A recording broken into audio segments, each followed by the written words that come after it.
حضرت ابو ذر رضی اللہ تعالیٰ عنہ فرماتے ہیں کہ میں نے حضور صلی اللہ علیہ وسلم سے عرض کیا کہ مجھے کچھ وصیت فرما دیجیے۔ حضور صلی اللہ علیہ وسلم نے ارشاد فرمایا کہ تمہیں اللہ کے خوف کی وصیت کرتا ہوں کہ یہ تمہارے ہر کام کے لیے زینت ہے۔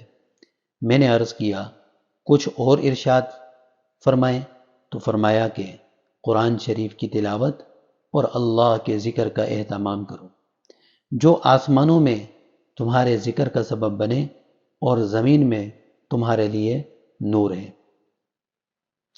میں نے اور زیادتی چاہی تو حضور صلی اللہ علیہ وسلم نے ارشاد فرمایا کہ سکوت بہت کثرت سے رکھا کرو، یہ شیطان کے دور رہنے کا ذریعہ ہے اور دینی کاموں میں مدد کا سبب ہے۔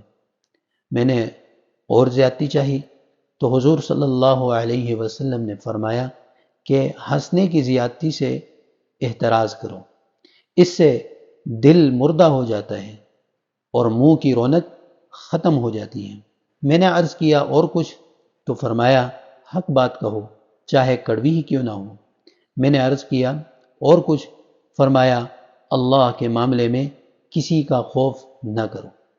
میں نے عرض کیا اور کچھ، فرمایا تمہیں اپنے عیوب کا فکر لوگوں کے عیوب کو دیکھنے سے روک دے۔